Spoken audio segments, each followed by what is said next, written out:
Hello dear students, मैं पीके सिद्धांत welcome करता हूं आपका अपने चैनल, आपके खुद के चैनल केमिस्ट्री बाय सिद्धांत पे। डियर स्टूडेंट्स, आज हम लोग स्टीरियो केमिस्ट्री के नेक्स्ट लेक्चर में आगे बढ़ेंगे।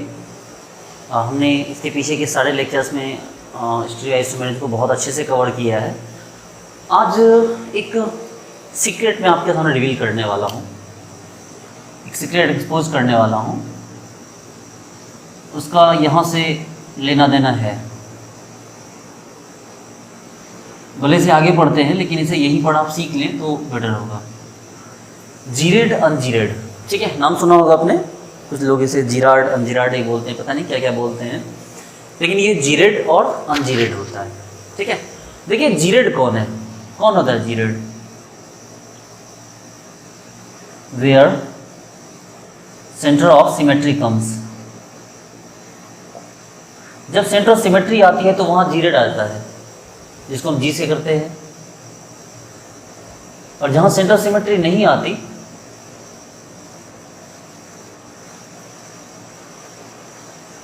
उसको हम लोग कहते हैं अनजीरेड, जिसको हम लोग यू से दिखाते हैं। बोलोगे सर क्या मतलब है इस बात का? हम बोले चलो ठीक है, देखते हैं। हमारे पास ऑर्बिटल की बात करते हैं तो ये रहा एस ऑर्बिटल, ये रहा पी ऑर्बिटल,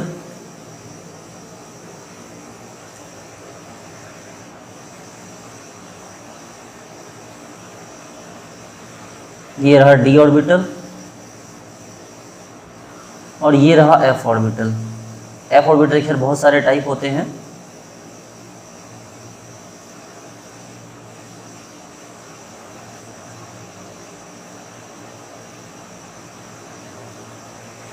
देखिए ये जो, अगर हम बात करें इसकी, ये एस ऑर्बिटल है, ये पी है, ये डी है और ये एफ है। देखिए एस में जो चार्ज का जो डिस्ट्रीब्यूशन है वो सिमिलर रहता है, जो इलेक्ट्रॉन का डिस्ट्रीब्यूशन है वो क्या है, इक्वल है। ठीक है, इसलिए ये माना जा सकता है कि हर एक इंड दूसरे इंड से कनेक्टेड है और एक पॉइंट से कट रहा है। निश्चित रूप से अगर मैं बोलूँ कि भाई इन सभी जगहों पर जो है सिमिलर चार्ज हैं, तो आप अगर इन चार्ज को आपस में मिलाओगे तो ये सभी जो चार्जेज हैं ये एक ही पॉइंट से कट के निकलेंगे। ठीक है, इसलिए इसको जीरेड के कैटेगरी में रखा गया। जबकि पी ऑर्बिटल है, इस साइड प्लस इस साइड माइनस, आप नहीं मिला सकते। देखिए प्लस को माइनस से नहीं मिला सकते, इसमें सेंटर ऑफ सिमेट्री नहीं है, अनजीरेड हो गया। यहाँ देखिए प्लस मिलेगा प्लस से, माइनस मिलेगा माइनस से, फिर से क्या हो गया, सेंटर ऑफ सिमेट्री है तो वंस अगेन जीरेड।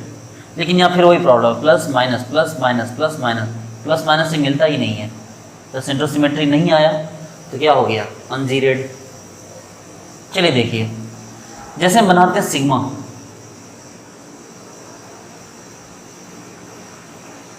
देखिए अगर हम सिग्मा बनाते हैं, सिग्मा कैसे बनाते हैं भाई, आपको पता है कि सिमिलर ऑर्बिटल को हम ऐड करते हैं पी एक्स ऑर्बिटल को, तो इस ओवरलैपिंग से सिग्मा बनता है। यहाँ पार्ट आता है, आपको पता है कि ये वाला पार्ट क्या होता है, माइनस माइनस, ठीक है, और ये वाला पार्ट क्या होता है, प्लस प्लस। इसको आप ऐसे भी लिख सकते हैं, आपको पता है ऐसे लिख सकते हैं, प्लस प्लस माइनस। अब अगर प्लस को प्लस से मिलाइए तो आपको देखिए यहीं से जाना होगा, एक सिंगल लाइन से जाना होगा, है ना, बीच से जाना होगा। तो यहाँ पर क्या हो गया, यहाँ माइनस भी कंसंट्रेटेड है, तो ये किसकी कैटेगरी में आ गया, ये फिर से जीरेड कैटेगरी में। मतलब अगर सिग्मा बनाएंगे, आप सिग्मा बनाइए तो क्या होगा, सिमिलर चार्ज से मिलेंगे किसी एक पॉइंट से कट के। देखिए तो ये क्या हो गया, ये सिग्मा की बात हो गई, तो सिग्मा बना तो क्या होगा, जीरेड। लेकिन अगर हम पाई की बात करें, देखो आपको पता है पाई में तो सिमिलर साइड जुड़ते हैं आपस में।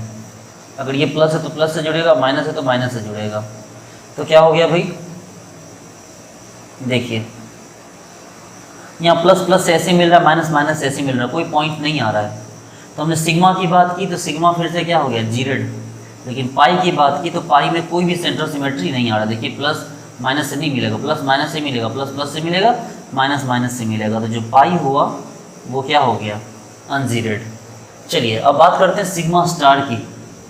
देखिए सिग्मा स्टार कैसा होगा भाई, आपको पता है सिग्मा स्टार अगर ये ऐसे है प्लस माइनस, तो सिग्मा स्टार बनाने के लिए आपको उल्टा जोड़ना होगा, प्लस माइनस। 1 सेकेंड देखिए, ठीक है, इसमें कोई भी सेंट्रल सिमेट्री नहीं आया। अगर आप इसको जोड़ते भी हैं इसमें सेंट्रल सिमेट्री नहीं आया, प्लस छोटा सा माइनस टूट गया, ये छोटा सा प्लस, ये माइनस, ये आप इसमें सेंट्रल सिमेट्री नहीं है। और सेंट्रल सिमेट्री नहीं है, और अगर सेंट्रल सिमेट्री नहीं आएगा तो ये क्या हो जाएगा, अनजीरोड हो जाएगा। लेकिन अगर बात करेंगे पाई स्टार की, तो पाई स्टार कैसा होता है आपको पता है, पाई स्टार ऐसा होगा तभी प्लस पाई स्टार हो सकता है, जब आपस में जुड़े किसके लिए, डिसोसिएशन के लिए। लेकिन ऐसे केस में अगर ये पाई स्टार है, पाई बॉन्ड तोड़ने वाली बात है, तो गौर से देखिए प्लस को प्लस से मिलाइए, माइनस को माइनस से मिलाइए, तो एक पॉइंट से कट रहा है। यहाँ पे क्या आ गया, सेंटर सिमेट्री आ गया, तो यहाँ सेंटर ऑफ सिमेट्री आ गया। तो सीधी सी बात है, जहाँ सेंटर सिमेट्री नहीं आएगा वो किसके कैटेगरी में आएगा, वो आपको जी के कैटेगरी में आएगा, जीरो डी कैटेगरी में। लेकिन जहाँ पे सेंटर सिमेट्री नहीं आएगा वो क्या हो जाएगा आपको, वो अनजीरो डी कैटेगरी में आएगा। तो कहने का मतलब ये देखिए, आप इसको इस जगह पे कलेक्ट कर लीजिए, इस जगह लिख लीजिए sigma gerade pi ungerade, sigma star फिर क्या हो गया अनजीरेड, और pi star gerade. Okay, S P B और F, S gerade B gerade, P ungerade F ungerade. Sorry, इस पॉइंट को हमेशा याद रखिएगा, बहुत इंपॉर्टेंट होता है ये, ठीक है। चलिए अब हम यहाँ से आगे बढ़ते हैं।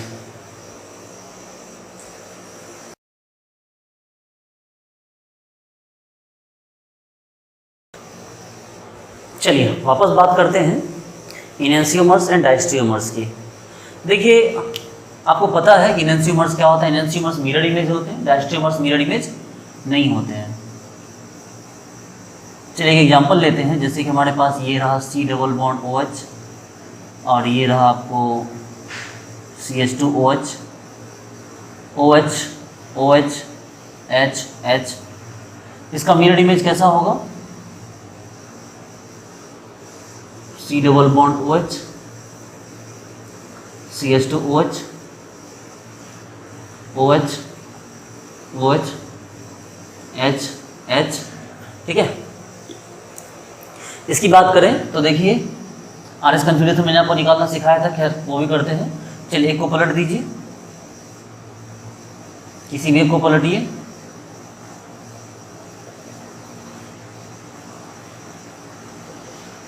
किसी भी एक को पलटिएगा,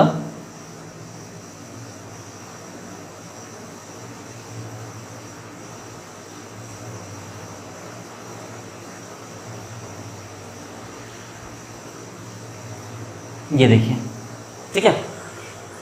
हाँ देखिए, ये 2 नंबर, ये बेचारा 3 नंबर, और ये 1 और 4, तो क्या हो गया, राइट है तो R, राइट है तो R।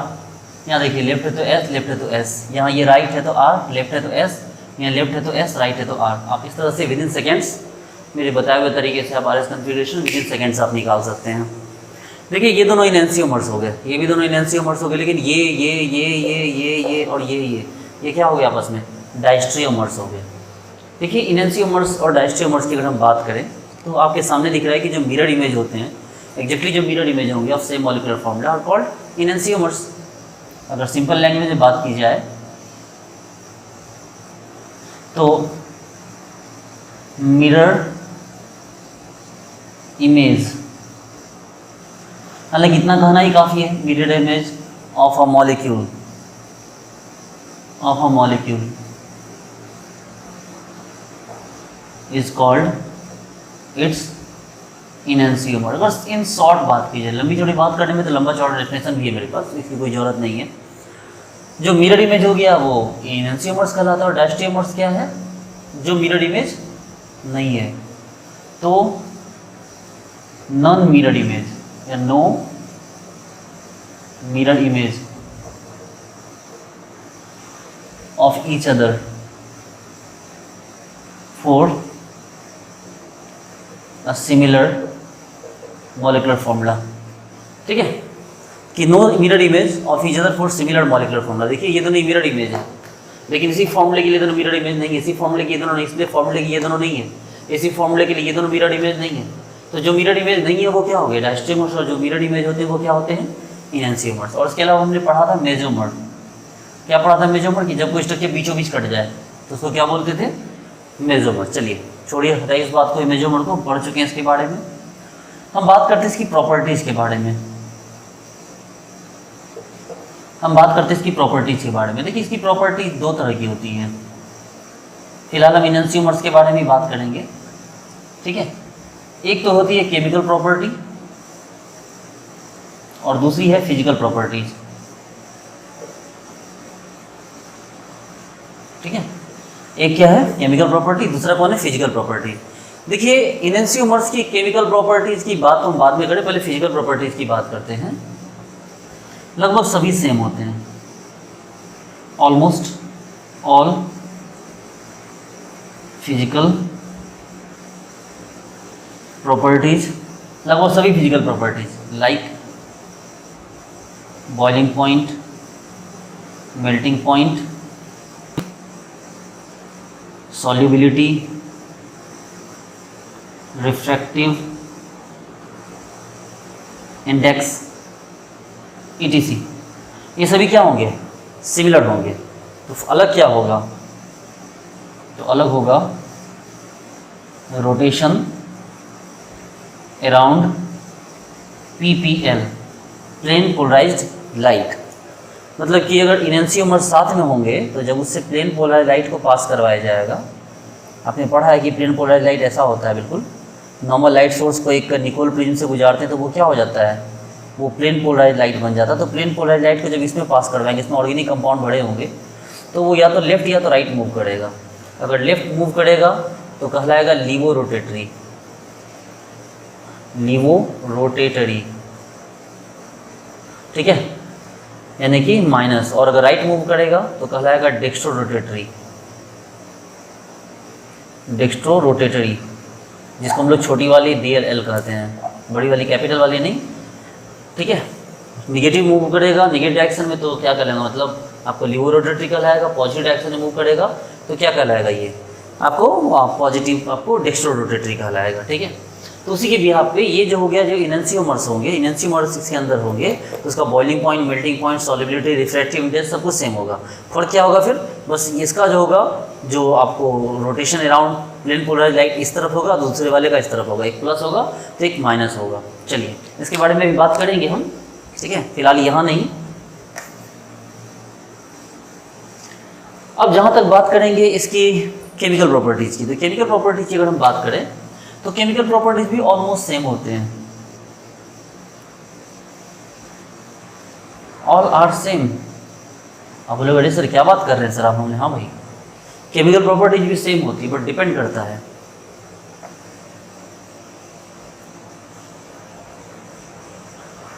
बट डिफरेंट इन किसमें, काइरल मीडियम में। अगर आप जिसके अंदर इसको डाल रहे हैं, जिस इनैंसियोमर्स को आप जिसके अंदर डाल रहे हैं, जिसके अंदर रिएक्शन करवा रहे हैं, अगर वो खुद काइरल है तो फिर ये प्रॉपर्टीज क्या हो जाएंगी, ये प्रॉपर्टीज अलग हो जाएंगी। लेकिन अगर ए काइरल है, same in A chiral medium. लेकिन अगर क्या है, अगर ए काइरल मीडियम है तो ए काइरल मीडियम में क्या हो जाएंगे, वो केमिकल प्रॉपर्टीज सेम हो जाएगी। देखिए बहुत आसानी से आप समझ सकते हैं बच्चे लोग कि जो फिजिकल प्रॉपर्टीज है वो सभी सेम होती है। इसको छोड़ के बस एक प्लेन पोलराइज्ड लाइट किधर मुड़ेगी, उसको छोड़ के बाकी फिजिकल प्रॉपर्टीज सारी सेम है। लेकिन अगर बात करें केमिकल प्रॉपर्टीज की, तो केमिकल प्रॉपर्टीज भी सारी सेम होती है। लेकिन कब, जब ए कायरल मीडियम हो, मतलब कोई कायरल मीडियम ना हो। जैसे कोई कायरल मीडियम आता है तो ये क्या हो जाती है, ये प्रॉपर्टीज डिफरेंट हो जाती है, ठीक है। देखिए जैसे बहुत आसानी से समझ सकते हैं कि जैसे हम जैसे एक मेडिसिन का नाम मैंने लिया था एल डोपा डी डोपा। ये जो पार्किंसंस डिजीज होती है ना, उसमें एल डोपा यूज़ किया जाता है, जो अपने आप में एक एमिनो एसिड है। तो एल डोपा जब यूज़ करते तो हाथ पैर जो मतलब हिलने की बीमारी होती है वो ठीक होती है। लेकिन डी डोपा वहाँ पर उस बीमारी पे असर नहीं करेगी, नेगेटिव असर डाले, कुछ और असर कर देगी, ठीक है। लेकिन अगर उसको पानी में मिला के चेक किया जाए तो एल डोपा डी डोपा एक ही जैसे आपको इफेक्ट देंगे, ठीक है। तो कहने का मतलब ये है कि जो कंपाउंड है, ठीक है, इनैंसियोमर्स है, उसका कायरल मीडियम में डालेंगे तो आपको उसका एक अलग रिजल्ट मिलेगा, लेकिन आपको एक आयरन मीडियम में यूज़ कीजिएगा तो दोनों एक ही तरह से बिहेव करेगा। ठीक है, चलिए इसको नोट कीजिए पहले।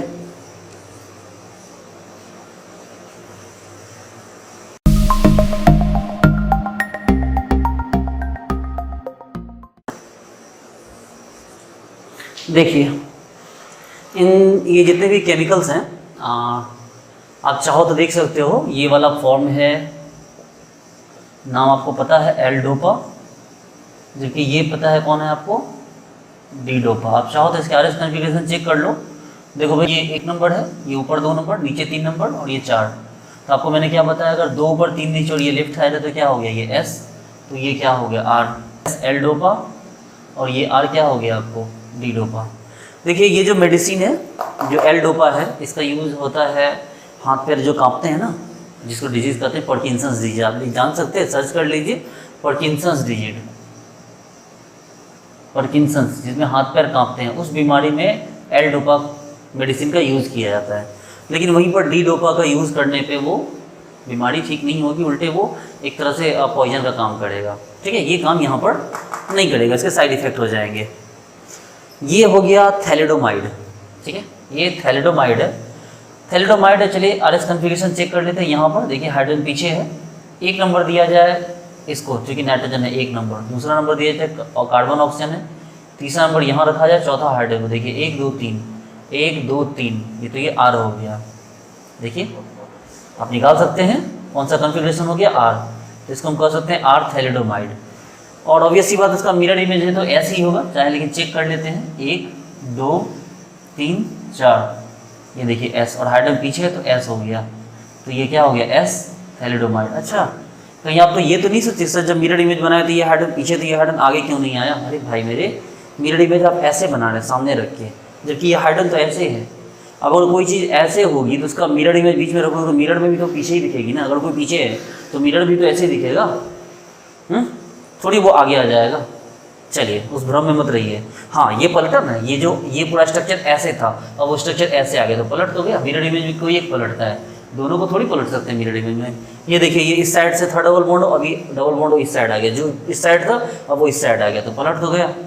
चलिए आर थैलिडोमाइड और एस थैलिडोमाइड का फ़र्क ये है कि जो आर थैलिडोमाइड होता है इसका यूज़ होता है जो प्रेग्नेंट लेडीज होती है ना, बेबी डिलीवर करने के टाइम में उनको वॉमिट होता है। ठीक है, या उनको वॉमिट की टेंडेंसी होती है, लेकिन अगर वॉमिट करेंगी तो बहुत प्रॉब्लम होगी उनको डिलीवरी में, इसलिए ये मेडिसिन दी जाती है उनको। ठीक है, ये मेडिसिन दी जाती है जिसके कि उनको उनकी जो वॉमिट होती है वो रुक जाए। ठीक है, ये वॉमिट को रोकने के लिए दी जाती है। लेकिन ये वाली मेडिसिन अगर दे दी जाए उनको तो उनके जो बच्चे पैदा होंगे उनके हाथ पैर टेढ़े हो जाएंगे। ठीक है, ये मतलब इसका साइड इफेक्ट है इस मेडिसिन का। इस मेडिसिन का नहीं, आर थैलिडोमाइड का नहीं, एस थैलिडोमाइड का, जहाँ ये बच्चों के प्रेगनेंसी के टाइम में वॉमिट रोकने के काम आती है, वहीं ये मेडिसिन उनके बच्चों पे बहुत खतरनाक असर डालेगी। दैट मीन हमने क्या यूज़ किया, कायरल मीडियम यूज़ किया है। चलिए ये जो मेडिसिन है, इस मेडिसिन का नाम भूल रहा हूँ मैं, इस मेडिसिन का नाम याद नहीं आ रहा, लेकिन ये घुटनों के दर्द में ये दवा काम आती है। ठीक है, इसको बोल सकते हैं हम एंटी आर्थराइटिक। ठीक है, आर्थराइटिस समझते हैं ना आप, जब घुटनों में दर्द होता है तो उसमें ये यूज़ होता है। लेकिन अगर इसको लगाया जाए तो ये तो बिल्कुल जहर की तरह काम करेगा, टॉक्सिक। ठीक है, ये मेडिसिन काम नहीं करेगी, ये टॉक्सिक हो गई, बिकॉज हमारी बॉडी में भी तो बहुत सारे पार्ट कायरल है ना। ये एंटी आर्थराइटिक हो गया, ये टॉक्सिक हो गया। ये प्रोपेरानोलोल है और ये भी उसी का है, प्रोपेरानोलोल। आप देख सकते हैं कि ये मिरर इमेज है। आरएस निकाला जाए, इसके देखिए आरएस, देखो नंबर 1 ये, यहाँ जाइए कार्बन नाइट्रोजन, यहाँ मिलेगा कार्बन ऑक्सीजन, ये नंबर 2, ये नंबर 3 और ये 4, तो हुए 1 2 1 2 3 एस, और हाइड्रोजन आगे है तो क्या हो गया ये आर। इसमें आ जाओ, 1 ये, 2 ये, 3 ये और ये 4 ये, तो ये आर, तो हाइड्रोजन आगे है तो एस। तो एक हो गया आर फॉर्म और एक हो गया आपका एस फॉर्म। अगर इसके आर एस फॉर्म की बात की जाए तो ये जो होता है ये हार्ट के डिजीज़ रोकने में काम आता है, हार्ट डिजीज़, स्पेशली जो हार्ट अटैक में काम आता है, हार्ट अटैक को रोकने के लिए ये काम आता है। लेकिन ये काम वहाँ नहीं करता कि इससे बनी हुई मेडिसिन, ठीक उसी का मिरर इमेज है, इससे बनी हुई मेडिसिन जो होती है वो कॉन्ट्रासेप्टिव पिल में काम आती है। कॉन्ट्रासेप्टिव पिल समझते हैं, जो गर्भ निरोधक दवाएं होती है, तो कॉन्ट्रासेप्टिव पिल्स में इस मेडिसिन का यूज़ किया जाता है, एस सोप्रानोलोल। ओके, जबकि इस मेडिसिन का यूज कहाँ होता है? हार्ट अटैक को रोकने के लिए। ठीक है, चलिए नोट कीजिए। इसी तरह और भी कंपाउंड्स हैं, गौर से देखिए, ये आपस में मिरर इमेज है। इसका हो गया 1 2 3, 1 2 3, ये S। इसका देखिए ऑब्वियस सी बात ये R हो जाएगा, लेकिन चेक करते हैं 1 2 3, तो 1, ये 2 और ये 3, तो 1, ये 2 और ये 3, तो ये R। इसका जो टेस्ट होता है ये बिटर होता है। ठीक है, काफ़ी जगहों पे इसका यूज़ किया जाता है, लेकिन ये टॉक्सिक होता है। इसका यूज़ नहीं, इसका टेस्ट ही बिटर नहीं होता, लेकिन टॉक्सिक भी होता है। ये जो है ये कंपाउंड है, ठीक है, इसमें ओडोर ऑफ लेमन होता है। इससे नींबू की खुशबू आती है, इससे संतरे की खुशबू आती है। ठीक है, तो इस तरह आप कह सकते हैं कि भाई ये कंपाउंड आपको देखने में तो एक जैसे हैं, हालांकि एक जैसे क्या मिरर इमेज है एक दूसरे के एनेंसियोमर्स हैं, लेकिन की जो प्रॉपर्टीज है वो बिल्कुल क्या है? अलग अलग है। बिल्कुल ये कंपाउंड क्या है? केमिकली ये कंपाउंड अलग अलग है। क्यों? क्योंकि आप इसका कायरल मीडियम अलग अलग ले रहे हो। कायरल मीडियम सेम ले रहे हो फिर कोई प्रॉब्लम नहीं। कायरल मीडियम अगर सेम हो जाए तो फिर ये अलग अलग नहीं होंगे बल्कि सेम हो जाएंगे। ओके, नोट कीजिए। आगे बढ़ते हैं और देखते हैं स्पेक्ट्रल प्रॉपर्टीज। जो स्पेक्ट्रल लाइंस होती है जिसमें यूवी आते हैं, आईआर आता है, मॉसफेयर होता है, उसके बाद एनएमआर होता है, मास स्पेक्ट्रा होता है, ठीक है, ईटीसी। ये सब जो आते हैं ना, तो ये स्पेक्ट्रल लाइंस इनेंसियोमर्स के लिए सेम होती है। ठीक है, हमारे 2 इनेंसियोमर्स हैं ए और बी। अगर इसके लिए हम आईआर चेक करते हैं, मान लीजिए फिलहाल के लिए तो पढ़ाएंगे, आपको बहुत अच्छे से पढ़ाएंगे ये सारी चीज़ें। अगर मान लीजिए हम ये चेक करते हैं तो अगर इस पॉइंट पे ये झुकती है, फिर ऐसे, फिर हम इस स्पेक्ट्रल लाइन की बात कर रहे हैं, ये 2 लाइंस बनाती है। सपोज कीजिए ये होता है 1300 पर सेंटीमीटर, ये होता है 1720 पर सेंटीमीटर। अगर ये ए के लिए है तो बी के लिए भी एग्जैक्टली यही आएगा। बी के लिए भी ये 1300 पर सेंटीमीटर ही आएगा और ये 1720 पर सेंटीमीटर ही आएगा। तो स्पेक्ट्रल लाइन की बात करें तो ये ए और बी के लिए भी क्या हो जाएगा? सेम हो जाएगा। बस एनएमआर को थोड़ी खुजली होती है कि अगर आप कायरल सॉल्वेंट ले लेंगे तो इसके लिए क्या हो जाएगा? स्पेक्ट्रल लाइन डिफरेंट हो जाएंगे। ध्यान रखिए, अभी इसको पढ़ाने का टाइम नहीं है, लेकिन थोड़ी सी इसके बारे में इन्फॉर्मेशन तो दे ही सकते हैं आपको हम। ठीक है, कि अगर आप कायरल सॉल्वेंट ले लीजिए तो आपके जो स्पेक्ट्रल लाइंस होंगे एनएमआर के लिए वो अलग हो जाएंगे। ठीक है, चलिए। अच्छा, तो ठीक है, इनेंसियोमर्स दिए रहे तो इनेंसियोमर्स को पहचानेंगे कैसे आप? हाउ टू आइडेंटिफाई इनेंसियोमर्स या हाउ टू सेपरेट इनेंसियोमर्स? आप बोलेंगे बॉइलिंग पॉइंट ना सेम होता है, मेल्टिंग पॉइंट सेम होता है, रिफ्रैक्टिव इंडेक्स सेम होता है, ठीक है, और भी जितनी सॉल्युबिलिटी सेम होती है। इनसे तो पता चलना नहीं है, तो किससे पता चलेगा? बाय स्मेल, सूंघ कर। जो इनेंसियोमर्स होते हैं ना, उनकी गंध काफ़ी हद तक अलग होती है और ज़्यादातर चांसेस होते हैं कि वो उसको आप स्मेल करके आप उनको अलग कर सकते हैं, सेपरेट कर सकते हैं। ठीक है, चलिए, ऐसे एक टॉपिक है यहाँ पर, उसको भी समझना जरूरी है, और वो है रेसमिक मिक्सचर। रेसमिक मिक्सचर, देखिए अगर हम बात करें रेसमिक मिक्सचर की, तो रेसमिक मिक्सचर क्या होता है भाई? कि अगर हम रेसमिक मिक्सचर की बात करते हैं तो रेसमिक मिक्सचर क्या होता है कि 2 जो ऑप्टिकल इलेक्ट्रिक कंपाउंड होते हैं, जो इनेंसियोमर्स होते हैं, इस समय उनका मिक्सचर होता है।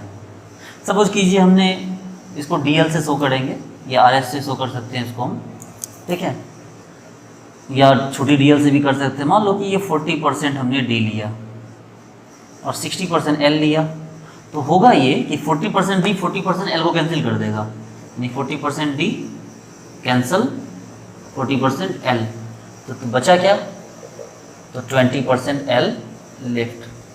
और इसी को हम लोग क्या बोलते हैं? इसी को बोलते हैं हम लोग ऑप्टिकल प्योरिटी। क्या बोलते हैं इसको? इसी को बोलते हैं ऑप्टिकल प्योरिटी। देखिए जो 20% एल है उसको क्या कहा गया, उसको कहा गया ऑप्टिकल प्योरिटी। ठीक है, चलिए बात करें ए और ये बी है। अगर ये मान लो 10% है, ये 80% 90% है, तो भी क्या हो जाएगा, हम समझ सकते हैं कि 10% जो डी है वो 90% एल को कैंसिल करेगा, तो 10% डी 10% एल को ही कैंसिल करेगा। तो हम लिख सकते हैं कि भाई क्या हुआ, 10% डी कैंसिल 10% एल, कि 10% डी 10% एल को ही कैंसिल करेगा, तो बचेगा क्या, इसीलिए 80% एल रेस्ट या लेफ्ट। लेकिन अगर हम बात करें कि ए और बी, अगर ये भी 50% हो डी और 50% एल भी हो, तो 50% डी और 50% एल हो, तो ये दूसरे को कैंसिल कर देंगे और क्या बचेगा, क्या हो जाएगा, ये 0% हो जाएगा, यानी कि टोटली कैंसल्ड। इसमें ऑप्टिकल प्योरिटी कुछ भी नहीं बचेगी।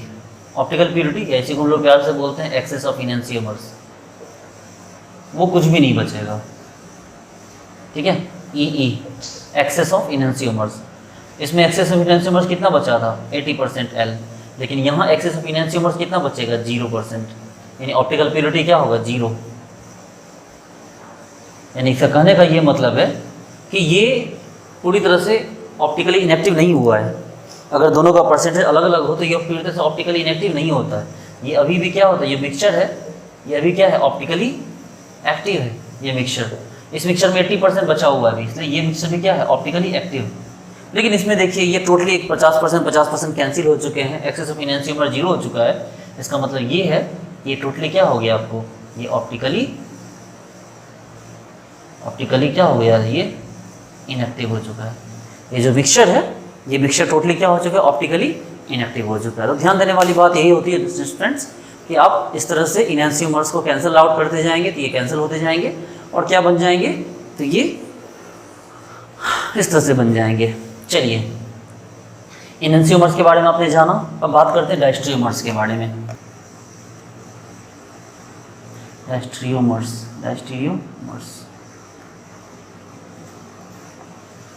देखिए, डायस्ट्रियोमर्स के बारे में बात करें अगर हम, ठीक है, तो डायस्ट्रियोमर्स की अगर हम बात करें, डायस्ट्रियोमर्स होता क्या है, बहुत आसान है। Every set of non mirror image for a similar molecular formula called diastereomers. देखिए कहने का ये मतलब है कि भाई ऐसे मिरर इमेज, ऐसे नॉन मिरर इमेज जो सिमिलर मॉलिक्यूल के लिए होते हैं, उनको भी क्या कहते हैं, डायस्ट्रियोमर्स भी कहते हैं। जैसे देखिए ये आप बोलोगे सर सिस ट्रांस मत लगाइए सर, इसमें ऑप्टिकल शो नहीं होता, मतलब बिल्कुल शो नहीं होता है। जरा गौर से देखिए, इन दोनों के मॉलिक्यूलर फॉर्मूला सेम है कि नहीं है, बिल्कुल सेम है, लेकिन स्ट्रक्चर अलग अलग है कि नहीं है, बिल्कुल है। क्या ये दोनों एक दूसरे के मिरर इमेज हैं, बोले बिल्कुल नहीं, मिरर इमेज नहीं है, इसलिए ये क्या हो गया, डायस्ट्रियोमर्स हो गए। सिंपल एग्जाम्पल तो आप देख ही चुके हैं।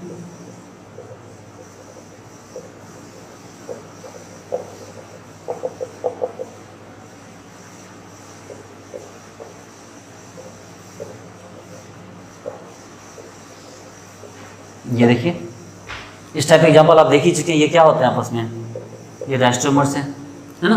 तो इनैंसियोमर्स क्या हो गए भाई, जो मिरर इमेज थे। डायस्ट्रियोमर्स क्या हो गया, जो मिरर इमेज नहीं है।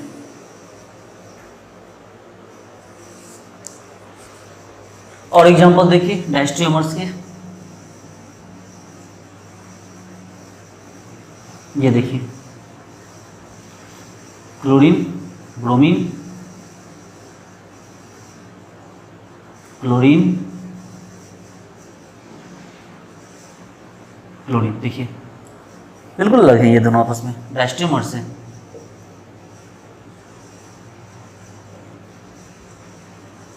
क्लोरीन, मिथाइल,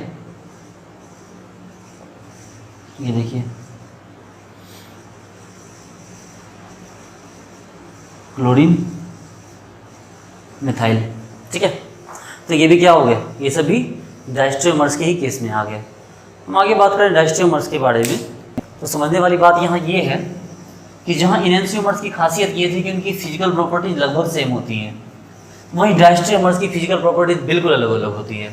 ठीक है, कोई कॉम्बिनेशन नहीं, कोई मैच नहीं। इनैंसियोमर्स की केमिकल प्रॉपर्टीज कायरल मीडियम में डिफरेंट होती है, एक कायरल मीडियम में सेम होती है, लेकिन डायस्टेरियोमर्स की केमिकल प्रॉपर्टीज, अरे वो चीज़ ही अलग है, कंपाउंड ही अलग है, तो उनकी प्रॉपर्टीज सेम कैसे होती? कोई भी प्रॉपर्टीज कभी भी सेम नहीं होती। यानी अगर हम बात करें उसके बारे में, इनैंसियोमर्स के बारे में और डायस्टेरियोमर्स के बारे में, तो इसकी जो फिजिकल प्रॉपर्टी सेम होती है, ऑलमोस्ट सेम, जबकि इसकी फिजिकल प्रॉपर्टी टोटली अलग होती है, प्रॉपर्टीज टोटली डिफरेंट। हाँ, चाहे कम हो चाहे ज़्यादा हो, आइदर लेस और मोर, थोड़ा हो या ज़्यादा हो, लेकिन इसकी फिजिकल प्रॉपर्टीज अलग होती ही होती है। इसकी केमिकल प्रॉपर्टीज सिमिलर होती है कब? एक कायरल मीडियम, और डिसिमिलर होती है इन कायरल मीडियम। जब किसकी बात करें, chemical properties always different, doesn't matter chiral और ए कायरल मीडियम, कोई मतलब नहीं है, कोई सेंस नहीं है कायरल मीडियम हो या ए कायरल मीडियम हो। डायस्टेरियोमर्स की जो फिजिकल प्रॉपर्टीज, केमिकल प्रॉपर्टीज, सब कुछ क्या होती है, बिल्कुल अलग अलग होती है। ओके, चलिए नोट कीजिए। जो इस फिगर को गौर से देखिए, डबल बॉन्ड है और इस कार्बन पे क्लोरीन और हाइड्रोजन है। आरएस कन्फिगरेशन निकाल सकते हैं, देखो क्लोरीन पीछे है, नंबर 1, नंबर 2, नंबर 3, 1 2 3, 1 2 3 R, और आगे है तो S, यहाँ पलट गया है तो R, और यहाँ पहले की तरह रह गया तो S। लेकिन यहाँ S के साथ क्या है, ट्रांस है, यहाँ R के साथ क्या है, ट्रांस, ये भी है, तो S के साथ ट्रांस, R के साथ ट्रांस, और S के साथ क्या हो गया, सिस हो गया। अब देखो गौर से देखो कि जो A और B है उसमें ट्रांस ट्रांस ही है, लेकिन R के बदले S आ गया है, तो A और B क्या हो गया, इनैंसियोमर्स। लेकिन B और C की बात करें, भले RS बदले ना बदले, बदल गया, उससे कोई फर्क नहीं पड़ता, लेकिन ये ट्रांस है, ये सिस है, मिरर इमेज तो रहा ही नहीं, तो डायस्टेरियोमर्स। इवन कि A और C, गौर से देखिए, इसमें ट्रांस है, इसमें सिस है, सवाल ही नहीं उठता इनैंसियोमर्स का। ठीक है, इसलिए ये भी क्या हो गया, आपको डायस्टेरियोमर्स हो गया। आगे बढ़ते हैं और लेते हैं मेसोमर। भैया मेसोमर क्या है? तो मेसोमर ऐसे स्ट्रक्चर्स हैं जिसमें कायरल कार्बन तो है लेकिन प्लेन ऑफ सिमेट्री है। क्या मतलब है कि chiral carbons with plane of symmetry, कि कायरल कार्बन तो है लेकिन प्लेन ऑफ सिमेट्री है, जिसके कारण स्ट्रक्चर दो बराबर भाग में क्या हो रहा है, कट जा रहा है।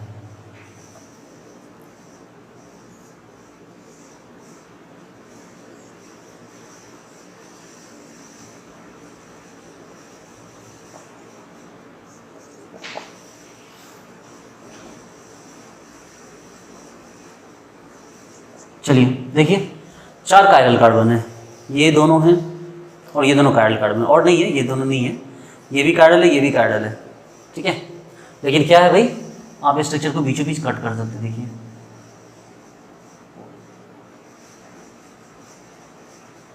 आप स्ट्रक्चर को बीचों बीच क्या कर सकते हैं, कट कर सकते हैं। तो कायरल है लेकिन प्लेन ऑफ सिमेट्री है, हो गया क्या, मेसो।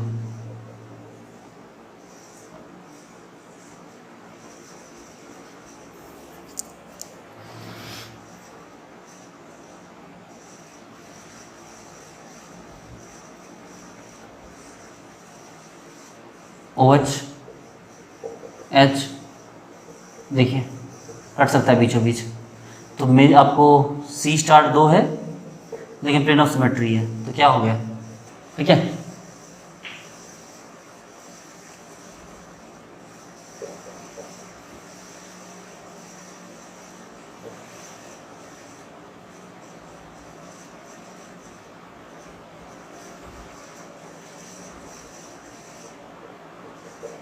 देखो क्या है यहाँ पर, 20 से काट दो, कायरल कार्बन तो थे 2 लेकिन प्लेन ऑफ सिमेट्री भी है, तो सी स्टार तो 2 है लेकिन प्लेन ऑफ सिमेट्री है, जिसके कारण क्या हो गया, ये मेजो फॉर्म हो गया।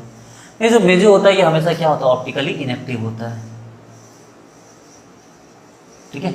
इस पॉइंट का ध्यान रखिएगा कि मेजो फॉर्म क्या हो गया, ऑप्टिकली इनएक्टिव। और ध्यान देने वाली बात ये है कि जब भी क्या होगा कि आपको कायरल कार्बन आएंगे प्लस प्लेन ऑफ सिमेट्री आएगा कायरल कार्बन के साथ, तो ये क्या कहलाएगा, ये कहलाएगा आपको मेजो फॉर्म। नेक्स्ट है वर्ल्डन इन्वर्जन। देखिए वर्ल्डन इन्वर्जन को हम लोग कहते हैं अम्ब्रेला इफेक्ट, ठीक है। इसी को ये एक टाइप की फ्लिपिंग है, फ्लिपिंग ऑफ ऑर्बिटल, ठीक है। अम्ब्रेला इफेक्ट ये फ्लिपिंग ऑफ ऑर्बिटल है। देखिए इसमें क्या होता है, ये स्पेशली नाइट्रोजन के साथ लगता है, ठीक है। नाइट्रोजन के साथ स्पेशली स्ट्रॉन्ग केस है नाइट्रोजन का, जहाँ पर ये लगता है। देखिए जैसे बात करें नाइट्रोजन के साथ, नाइट्रोजन में एग्जांपल है, एक एटम है ए, एक एटम है बी, दूसरा एटम है सी, और ये रहा लोन पेयर, ठीक है। देखिए 4 अलग अलग साइट में इसके इलेक्ट्रॉन हैं, ए भी है, बी भी है, सी भी है, और ये भी है। आप लोगों को सिखाया, पता नहीं क्या सीखा होगा आप लोगों ने। अगर ये क्या होता है, ये फ्लिप करना स्टार्ट होता है तो ये ऐसे हो जाएगा, ए ऊपर जाएगा, ठीक है, बी यहाँ आएगा और सी यहाँ आएगा, और इलेक्ट्रॉन दोनों साइड थोड़ा थोड़ा फ्लिप कर जाएगा, 2 इलेक्ट्रॉन है, एक एक करके फैल जाएगा, और फिर फाइनली ये होगा कि एन, ए यहाँ आ जाएगा, बी यहाँ आ जाएगा और सी यहाँ आ जाएगा। देखिए देखने में तो ये मिरर इमेज की तरह लग रहे हैं, देखिए ये कायदे से देखने में मिरर इमेज की तरह लगते हैं, लेकिन मिरर इमेज की तरह दिखना और मिरर इमेज होना दोनों में फ़र्क है। ये मिरर इमेज की तरह दिख रहे हैं, अगर इसको हटा भी दिया जाए तो भी ये मिरर इमेज की तरह दिखेंगे, लेकिन प्रॉब्लम ये है कि ये अलग अलग है नहीं, यही एक दूसरे में कन्वर्ट हो रहे हैं, ये घूम के उसमें जा रहा है, ठीक है। इसी को दैट्स कॉल्ड, हम इसको क्या कहते हैं, फ्लिपिंग। और ये अम्ब्रेला क्यों कहा गया, क्योंकि देखो ना, ये अगर इसको ऐसे पकड़ के रखो अपने सर पे तो ये अम्ब्रेला की तरह होगा, तो ये अम्ब्रेला इफेक्ट इसको कहते हैं। तो ये बार बार एक स्ट्रक्चर दूसरे स्ट्रक्चर में जा रहा है, तो ये रिजिड है ही नहीं, इसमें कोई रिजिडिटी है ही नहीं, ये एक स्ट्रक्चर दूसरे स्ट्रक्चर में घूम के चला गया। इसीलिए क्या कहते हैं इसको, यहाँ पर हम कहेंगे कि ऑप्टिकली इनएक्टिव, ठीक है। ऑप्टिकल एक्टिव होने के लिए दोनों को अलग अलग होना चाहिए था, लेकिन यह दोनों अलग अलग नहीं है, यही घूम के इसमें जा रहा है, यही घूम के इसमें आ रहा है, इसलिए यहाँ पर ऑप्टिकल आइसोमर तो है, हो सकता है, ठीक है, लेकिन ऑप्टिकली एक्टिव नहीं है ये, ठीक है। ये ऑप्टिकली एक्टिव नहीं है, ऑप्टिकली क्या है, इनएक्टिव है। लेकिन इसके बदले इसी में यहाँ पर क्या किया जाए, नाइट्रोजन के साथ अगर कोई ग्रुप जोड़ दिया जाए इसके लोन पेयर को यूज़ करके, ए बी सी, और ये नाइट्रोजन डी दे दिया जाए, यानी कि आप ये कहना चाहते हैं कि आप डी प्लस को ये इलेक्ट्रॉन दे दीजिए, तो ऐसा हो जाएगा, इसके एवज में नाइट्रोजन पे प्लस चार्ज आ जाएगा। हाँ, अब ये क्या हो जाएगा, अब ये ऑप्टिकली एक्टिव हो जाएगा, ठीक है। अब क्या हो जाएगा, ये ऑप्टिकली एक्टिव हो जाएगा। यानी कि अगर हम इस तरह से बात करें, एक एग्जांपल,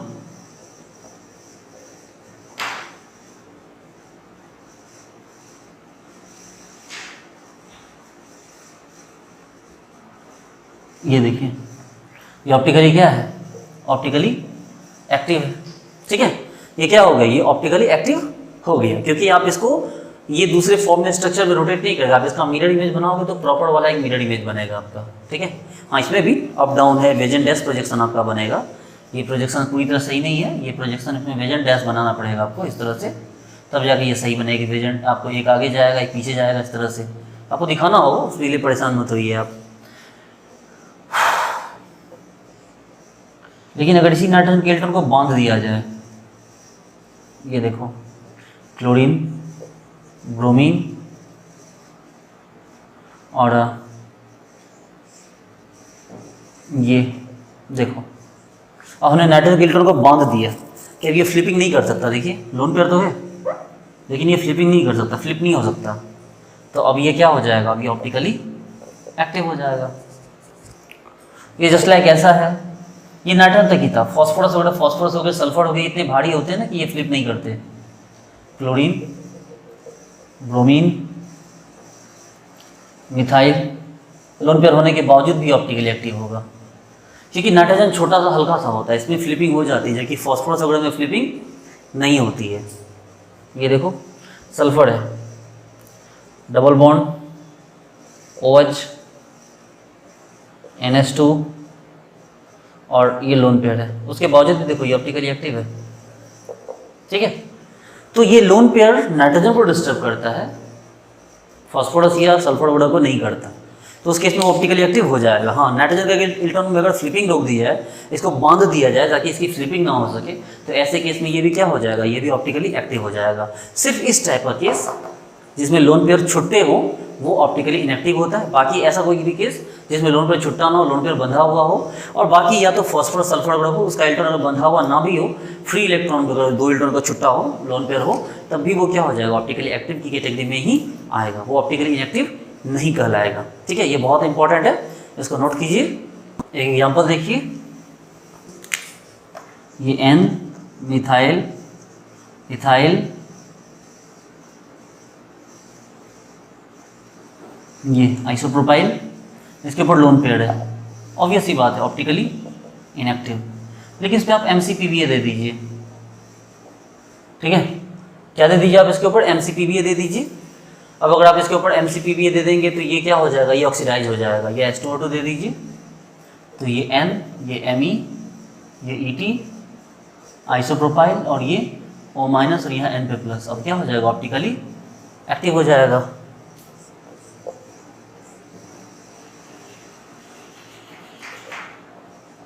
देखो ऑप्टिकली एक्टिव।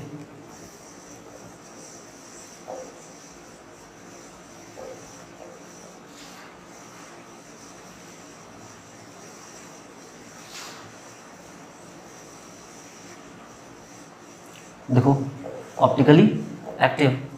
ठीक है, देखिए ऑप्टिकल एक्टिविटी का कॉन्सेप्ट तो सिंपल सी बात आता है प्लेन ऑफ सिमेट्री से। अगर प्लेन में कहीं से भी कट नहीं रहा है, किसी भी टाइप की प्लेन अगर उसमें नहीं है, किसी भी टाइप की सिमेट्री नहीं है, तो वो ऑप्टिकली एक्टिव हो जाएगा।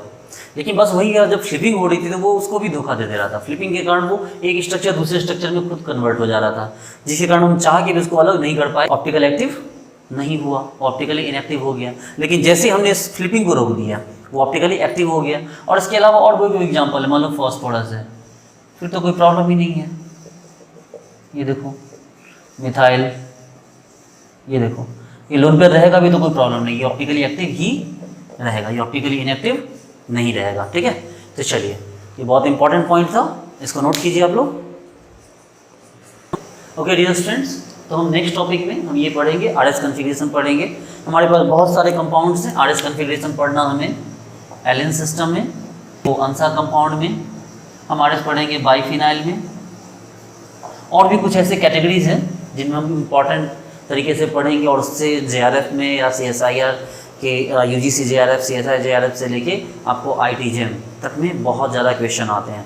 तो नेक्स्ट क्लास हम लोगों का इसी पे फोकस होगा। ओके डियर स्टूडेंट्स, तो मैं PK सिद्धांत, मिलते हैं नेक्स्ट वीडियो में। मेरे वीडियो को लाइक कीजिए, चैनल को सब्सक्राइब कीजिए और बेल आइकन को प्रेस कीजिए। ओके, मिलते हैं नेक्स्ट वीडियो में। Thank you so much.